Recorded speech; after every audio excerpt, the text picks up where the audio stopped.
Good morning বন্ধুরা, আমি মমিতা। আমার চ্যানেলে তোমাদেরকে অনেক ওয়েলকাম, অনেক ভালোবাসা জানাই। তো আশা করছি সবাই নিশ্চয়ই খুব ভালো আছে, আমিও খুব ভালো আছি। সকাল সকাল অনেক কাজবাজ করেছি, পরে সেগুলো বলছি। এখন আপাতত গুড্ডু ঘোরাফেরা করছে অনেকক্ষণ ধরে খাওয়ার জন্য। একটু আগে মার খেয়ে গেছে আমার কাছ থেকে। কী করবো, আমি তো একা সব করব, ভিডিও আপলোড করব, ভিডিও এডিট করব, সব করব। তারপরে তো ঘুম থেকে ওঠার সঙ্গে সঙ্গে ওর খাবার চাই। ঘুম থেকে উঠবে সঙ্গে সঙ্গে মুখ ধুতে না ধুতে বাথরুম থেকে চিৎকার করবো, খাবার রেডি হয়েছে, এরকম ধরনের। তো ওর জন্য তাড়াতাড়ি করে একটুখানি বেগুন ভেজে দিলাম। একটা বেগুন ছিল পোকা কানা, সেটা বাদটা দিয়ে এইটুকু বেরিয়েছে, এইটুকুনি ভাজলাম। আর এখন করলাম হচ্ছে টিফিনে হচ্ছে রুটি। এই যে রুটি করলাম, রুটিটাকে এরকম করে ভেজা কাপড় দিয়ে মুড়িয়ে রেখে দিয়েছি। আমাদের ঘরে যদি রুটি একটুখানি মানে শক্ত হয় না, কত রকম যে কমেন্ট করবে সে আর বলার মতো না। রুটি এই হয়েছে, পাতলা হয়েছে, শক্ত, ছেঁড়া যাচ্ছে না, চামড়ার মতো এরকম করবে।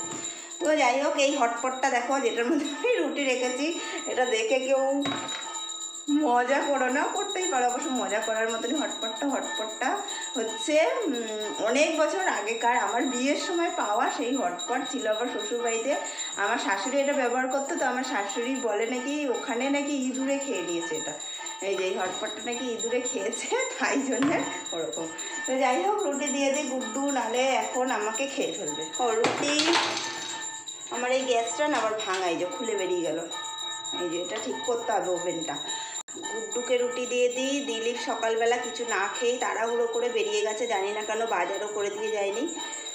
হঠাৎ আমাকে বললো কি ফুলকপি এনেছে, আমাকে বললো মাছের ঝোল করব। মাছের ঝোল করে দেবে, ফুলকপি দিয়ে মাছের ঝোল করবে। হঠাৎ করে হলে কি আমি দোকানে চলে যাচ্ছি, কিচ্ছু এনে দিয়ে গেল না। দেখি এবার কি রান্না করি, তার কোনো ঠিক নেই। এখানে বেশি করে রুটি করা আছে, একবারে অ্যানির জন্যে। রাত্রিরে অ্যানি রুটি খাবে, সেই রুটিটাও করেছি। অ্যানি একটা রুটি খায় রাতে, আবার রাতে নতুন করে রুটি করবো, তাই জন্যে একটা রুটি কি করব, করতেও যেন বিরক্তি লাগে একটা রুটি। তো যাই হোক, রুটি করেছি আমি। এখানে হচ্ছে 2, 4, 6টা রুটি আছে। গুড্ডুকে 3টে দিয়ে দিই, আর 3টে থাকবে গুড্ডুর টিফিন, গুড্ডুকে দিয়ে দিই। আর আমার খাওয়া হয়ে গেছে সকালবেলায়। এই নে,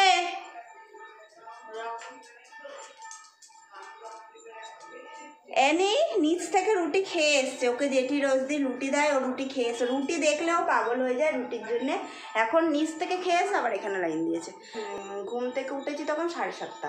7:30টার সময় ঘুম থেকে উঠে তারপরে তাড়াতাড়ি করে বাসনগুলো ধুলাম, জল ভরলাম। তারপরে আর কিছু করিনি, বাসন ধুলাম আর জল ভরলাম, আর রান্নাঘরটা পরিষ্কার করে নিয়েছি তাড়াতাড়ি করে। তারপরে আমি একটুখানি আসন করলাম, অনেকদিন করি না, একটু ব্যায়াম করলাম, কোনো রকম করলাম, করে উঠলাম। মনে হচ্ছে শরীর হাত পায়ে মনে হচ্ছে জং ধরে যাচ্ছে, তাই জন্য করে নিলাম, একটুখানি করলাম, বেশিক্ষণ না। তারপরে উঠলাম, ভিডিওটা পুরো রেডি করলাম, রেডি করে পোস্ট করার জন্য একেবারে রেডি করে নিলাম। তারপরে করলাম, তারপরে হাত মুখ ধুলাম, জামাটা চেঞ্জ করলাম। এবারে চিৎকার শুরু হয়ে গেছে, এই যে এবার চিৎকার শুরু হয়ে গেছে। রুটি দেখলেই চিৎকার করে, কিন্তু অন্যদিকে ঘুরে খা, অন্যদিকে ঘুরে খা, ওই দিকে ঘুরে খা, জানলার দিকে ঘুরে তারপরে খা, ও যাতে দেখতে না। এই মাত্র খেয়ে আসলো নিচ থেকে। সকালবেলা ও 2টো রুটি খায়, 2টো রুটি ওর খাওয়া গেছে, 4 বিস্কুট খাওয়া হয়ে গেছে। তারপরেও এরকম যদি চিৎকার করে কার সহ্য হয়? এরকম চিৎকার করলে কি ভিডিও করা যায়? বাজে মেয়ে, কথা শোনে না। পাখা চালিয়ে দেবো। আমি জামা টামা চেঞ্জ করে তারপরে তাড়াতাড়ি করে বেরিয়ে, আমি যেহেতু রাতে মুড়ি খেয়েছি, সঙ্গে সঙ্গে আমি একটা স্মুদি মতো বানিয়ে খেয়ে নিলাম। কলা, ছাতু আর ওটস দিয়ে মিক্সি করে স্মুদি বানিয়ে জল দিয়ে খেয়ে নিলাম ওটা। আর তারপরে ঘর ঝাড় দিলাম, বিছানা গুছালাম, গুছিয়ে তারপরে আমি আটা মাখলাম, বেগুন ভাজলাম। যাই হোক, গুড্ডু পোস্ট করে দেবো ভিডিওটা।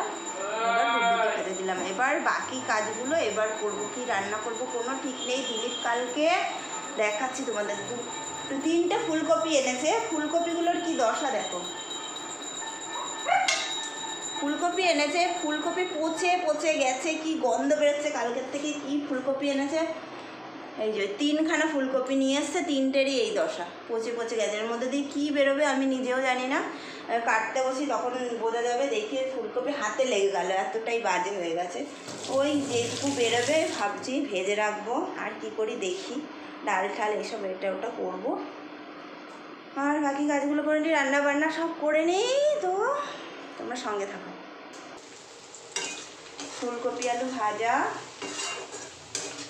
কড়াইতে আগে থেকে তেল ছিল বেগুন ভাজা, তাই ওই তেলে দিয়েছি বলে তাই জন্য একটু বেশি তেল হয়ে গেল। যাই হোক, ফুলকপি আলু, ফুলকপি যদিও নেই, ফুলকপি একটুখানি বেরিয়েছে, তো দিলীপের মনে সান্ত্বনা তো দিতে হবে, যেহেতু ফুলকপিগুলো এনেছে, তাই জন্য ফুলকপি একটুখানি যেটুকুনি বেরিয়েছে আলু দিয়ে ভাজছি। এখানে বসেছে ভাত, আর হবে, আর কেটে রেখেছি এখানে ছাঁচি কুমড়ো দিয়ে হবে ডাল, মুগ ডাল, আর পেঁপে ভাতে দিয়েছি, আর আলু সেদ্ধ দিয়েছি, আর পাঁপড় ভাজবো। আর পেঁপে ভাতে দিয়েছি, এটা আমাদের পেঁপে না, আমাদের কেনা পেঁপে না, এটা হচ্ছে বর্ধমানের পেঁপে। তো বর্ধমানের পেঁপে বলতে এটা হচ্ছে আমিরদের গাছের পেঁপে। আমির সেদিন আমিরের বাবা এসেছিলেন, উনি পেঁপে আর ঝিঙে ওদের বাড়ির গাছের সেগুলো নিয়ে এসেছিলো। তো ওগুলো সেই কবে থেকে খাচ্ছি পেঁপেগুলো, ঝিঙেগুলো শেষ হয়ে গেছে অনেক দিন আগে, কিন্তু পেঁপেটা অনেক দিন ধরে খাচ্ছি, এখনও রয়েছে। এখনও আমার ওখানে সবজির ঝুড়ির মধ্যে, সবজির ঝুড়ির মধ্যে পেঁপে এখনও রয়েছে। আমি কিছুদিন আগে এসেছিলো আমাদের বাড়ি, তো বুদ্ধু বলছি ফ্যান পড়ছে ভালো। গুড্ডু আমিরের সাথে যাওয়ার জন্য খুব বায়না করছিল, ও ফোন লুকিয়ে রেখে দিয়েছিল, ওকে বাড়ি যেতে দিচ্ছিল না। তা ওকে বলা হয়েছে যে তুই যা ওর সাথে, ঠিক আছে, 2 দিন থেকে তারপরে আসবি। তারপরে ওর ফোন বের করে দিয়েছে, ফোন রেখে দিয়েছিল একদম লকারের ভেতরে তালা দিয়ে ফোনটা রেখে চাবিটা দিচ্ছে না, চাবি নিয়ে নিয়েছিল।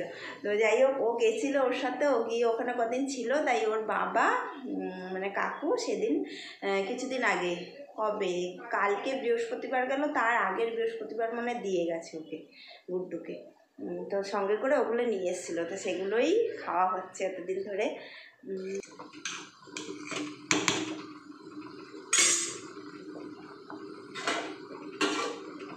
ভাতটা এবার একটু নামিয়ে রেখে দেবো, তারপরে একবার ফুটলেই হয়ে যাবে ভাতটা।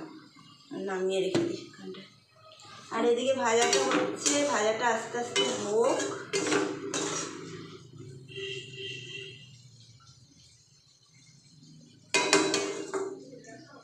এদিকে আমি করে নিই, ডালটা ভেজে নিই, মুগ ডাল ভেজে সেদ্ধ বসিয়ে দিই পাশে।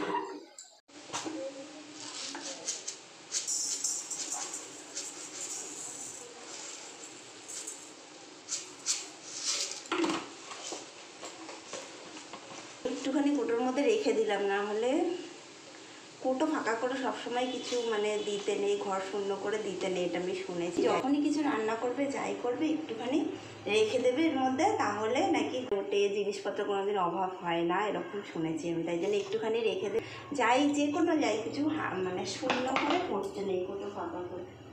ডালটা ভাজা হয়ে গেছে,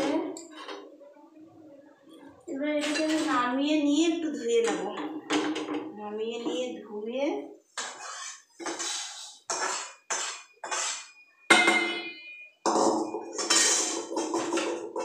প্রেসার কুকারটা আমি জলটা বসিয়ে রাখি, গরম হয়ে যাবে জলটা।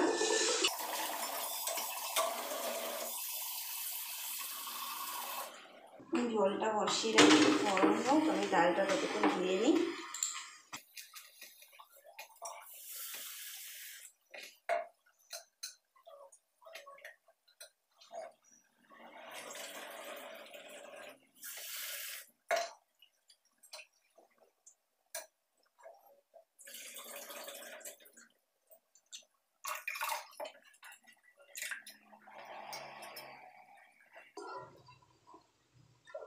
ডালটা আমি 2টো সিটি দিয়ে নামিয়ে রেখে তারপরে খুলে ছাঁচি কুমড়োটা দিয়ে একটা সিটি দিয়ে নেবো, তাহলেই হয়ে যাবে আমার ডাল সেদ্ধ। সোমবার দেবো, হয়ে যাবে, ফোড়নটা দিয়ে দিলেই হয়ে যাবে ডালটা।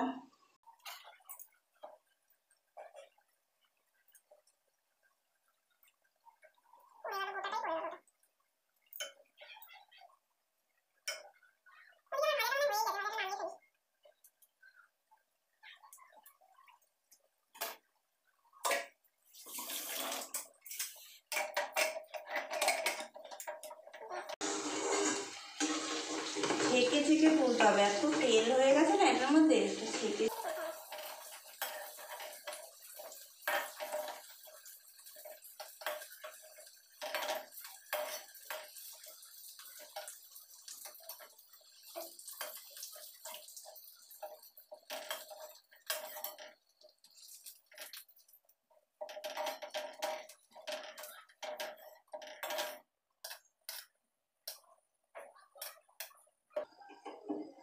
এই যে ভাজা, দিলীপ এসে বলবে বাবারে এত তেল ভাজার মধ্যে।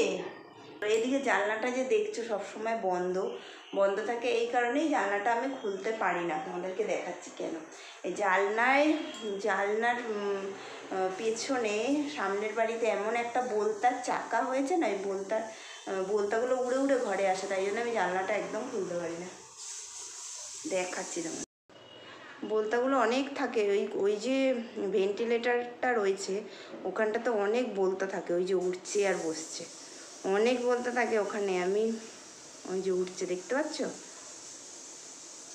এখন বেশি নেই কিন্তু ওখানে অনেকগুলো থাকে, উড়ে উড়ে শুধু ঘরের মধ্যে আসে। এখন অত বেশি নেই কিন্তু অনেক থাকে ওর মধ্যে।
পাঁপড়গুলো ভাজা হয়ে গেছে আমার।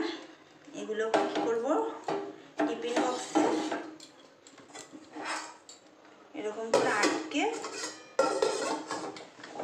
টিফিন বক্সে আটকে রেখে দেবো, তাহলে এটা নরম হয়ে যাবে না। তাহলে এটা নরম হয়ে যাবে না। আর বাকি রান্নাগুলো তোমাদের দেখিয়ে দিই আর একবার। এটা হচ্ছে ডাল আর হচ্ছে এটা হচ্ছে ভাজা আর পাঁপড় ভাজা ভাত। ব্যাস হয়ে গেল আমার রান্নাবান্না কমপ্লিট। এখন বাজে পৌনে একটা আমার রান্না সব কমপ্লিট হয়ে গেল। বাসনগুলো সব জমা হয়েছে, বাসনগুলো ধোবো আর ঘরটা মুছবো, হয়ে যাবে। বাইরে একটু মেঘ করছে, ছাদে জামা কাপড়গুলো সব নিয়ে আসি। আমাদের সাইডে মানে পিছন দিকে ছাঁচি কুমড়ো একটা গাছ রাস্তা থেকে তুলে এনে দিলীপ লাগিয়েছে। তো সেই ছাঁচি কুমড়ো গাছটা এখন এত বড় হয়ে গেছে, শাক কেটে কেটে কতদিন খাওয়া হয়ে গেছে। ছাঁচি কুমড়ো শাকটাও দারুণ টেস্ট হয়, আর ছাঁচি কুমড়োও ধরেছে ওর মধ্যে। বাড়িতে লাগানো জিনিস খেতেও মজা আর দারুণ টেস্ট, এত টেস্ট বললে বিশ্বাস করবে না। জানি না কেন বাজার থেকে শাক কিনে এনে অনেকবার খেয়েছি, কিন্তু এইরকম টেস্ট ওই শাকে কোনোদিনই পাইনি। দেখাচ্ছি তোমাদের গাছটা।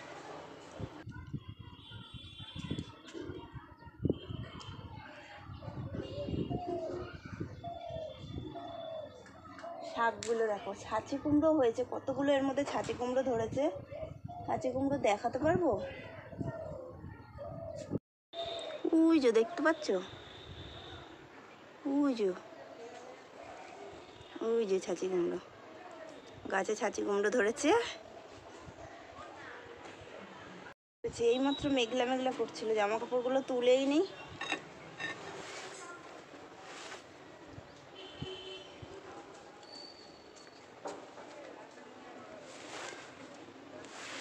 আমাদের অ্যানি এসে হাজির। আর দিলীপ এখানে না কাঠ জমা করেছে, দেখো কত। বা রোদে দাঁড়ানো যাচ্ছে না, যাই প্রচুর রোদ, দাঁড়ানো যাচ্ছে না। একবার মেঘ করে যখন তখন মেঘ করে ওঠে, মনে হয় যেন বৃষ্টি নামবে, আবার দেখি রোদ উঠেছে। তুমি ছাদে মেলবা? কোথায় মেলবো? কালকে গরু ঢুকতে হয় না, দড়ি তার ছিঁড়ে গেছে, কাকু এখন টানাইতে আসছে। দুইটা চাদর তো পাড়াইয়া ধুয়ে দিলাম।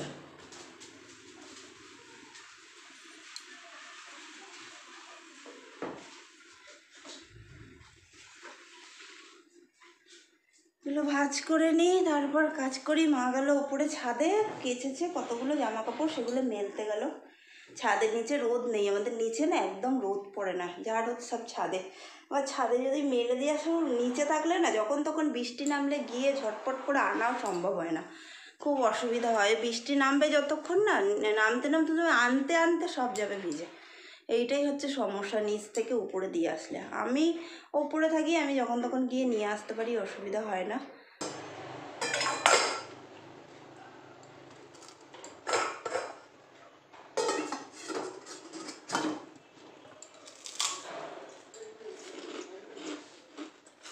পাঁপড়গুলো ভাজার পরে একটা না খেলে পাঁপড়গুলো ভীষণ কষ্ট পায়।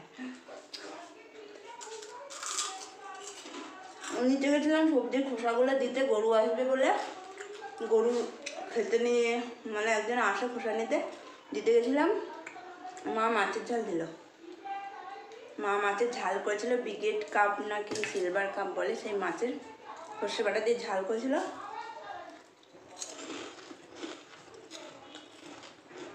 দিল। আমলকি খেয়ে ঝাল লেগে গেছে, নাক দিয়ে জল বেরিয়ে গেল আমলকি খেয়ে। বললাম কি দুটো আমলকি একটুখানি নুন দিয়ে খেয়ে উঠলাম একটু আগে।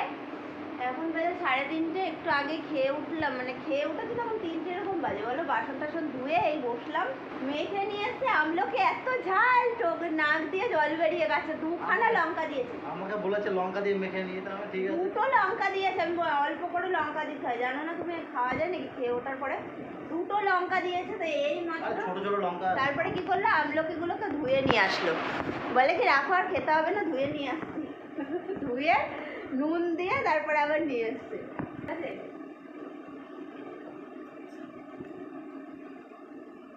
এখনো ঝাল আছে, তাহলে ভাবো কিরকম ঝাল দিয়েছে, এখনো ঝাল গলার মধ্যে ঢুকে গেল। আমি করছিলাম এখনো ঝাল আমলকিটাতে। আমি কি করবো, লঙ্কাগুলো খুব ঝাল, লঙ্কাগুলোতে খুব ঝাল। তুমি তো মায়ের মতো কথা বলছো। ছোট ছোট লঙ্কা এগুলো। আমার মা এরকম করে কথা বলে, যদি বলি আজকে তরকারিতে কত নুন হয়েছে, উনি কি বলবে? নুনগুলো এরকম বড় বড় দানা, জানিস তো নুনগুলোতে, নুনগুলো না হেভি নুন, তাই জন্য ওনার এরকম হয়েছে। আবার যদি বলে চিনির তরকারি তো মিষ্টি হয়ে গেছে, তখন আবার বলবে কি জানিস তো, চিনিগুলো না হেভি মিষ্টি, এরকম ধরনের কথা ওনার মুখে। তাই জন্য এরকম চিনি, এ বাবা চিনিগুলো না হেভি মিষ্টি, তাই জন্য এরকম তরকারিতে এরকম মিষ্টি হয়ে গেছে। আমি অল্পই দিয়েছি, এইটুকু দিয়েছি। আর যদি বলি কম হয়েছে, তাহলে বলবে ইমা এতখানি মিষ্টি দিলাম, এতটা নুন দিলাম, তাও হয়নি, এরকম এরকম ধরনের কথা। এখন বাজে 10:30, এখন হবে আমাদের ডিনার। ডিনারে আছে রুটি আর ডিম ভাজা, আর গুড্ডু খাবে ভাত, আর ডাল রয়েছে দুপুরে, আর ডিম ভাজা। ওই যে সন্ধ্যা থেকে শুয়ে রয়েছি, মানে এত শরীরটা খারাপ লাগে, প্রচণ্ড মাথা যন্ত্রণা করছে, ঘাড়ে যন্ত্রণা করছে। শুধুমাত্র গুড নাইটটা বলবো, ভিডিওটা এন্ড করবো বলেই আমি ক্যামেরাটা অন করলাম, না হলে আমি অন করতাম না। এত শরীরটা খারাপ লাগছে প্রচণ্ড, এই সাইডটা মাথা যন্ত্রণা, এই সাইডটা কপালটা যন্ত্রণা করছে এত, এই সাইডটা, আর এদিকে ঘাড়টা প্রচণ্ড যন্ত্রণা করছে। তো খেয়ে নিই, আমরা ডিনারটা সেরে নিই। তো আজকের ভিডিওটা এখানে এন্ড করি, কালকে দেখা হবে নতুন একটা ভিডিওর সাথে তোমাদের সাথে। তো সবাই ভালো থেকো, সুস্থ থেকো, আর খুশিতে থেকো। তো আজকের মতো এখানে গুড নাইট, টাটা।